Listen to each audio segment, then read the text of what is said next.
حبايبه ام امل من جوه. النهارده ماما هتعمل لنا كشري، يلا بينا ندخل على الطريقه بسرعه. اول حاجه ضربت شفشق طماطم وحطيته على جنب، غسلت الرز بتاعها وجابت حله على النار فيها بصلتين قطعتهم وشوحتهم. اول ما احمروا حطت عليهم العدس ابو جبه وشوحتهم مع بعض شويه لغايه ما حست ان هم اخدوا ودوا بشكل ودي مع بعض. فراحت نازله عليهم بالرز بتاعنا، فضلت تقلب فيهم لغايه برده ما حست ان الرز اخد وده بشكل ودي مع العدس والبصل والزيت. راحت حاطه لهم ميتهم وسابتهم يستوي. عن العين التانيه كانت طبعا ماما مقطعه البصل بتاعها طرنشات وراحت حطاه في زيت غزير، ودي اهم خطوه عشان يطلع معاكي مقرمش كده.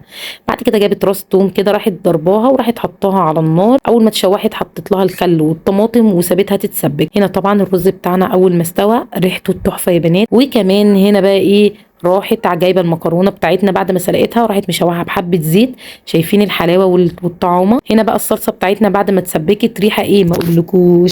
بس ايش في قلبك، بص معايا يا حبيبي. وده الكشري بتاع ام امل. بصوا الله عليك يا ماما، وانت ظابطه لنا الاكل كده. جماعه كشري ماما، ايه يا جماعه الجمال ده؟ ايه الحلويات دي؟ ايه ده ايه ده ايه ده؟ بص الكشري.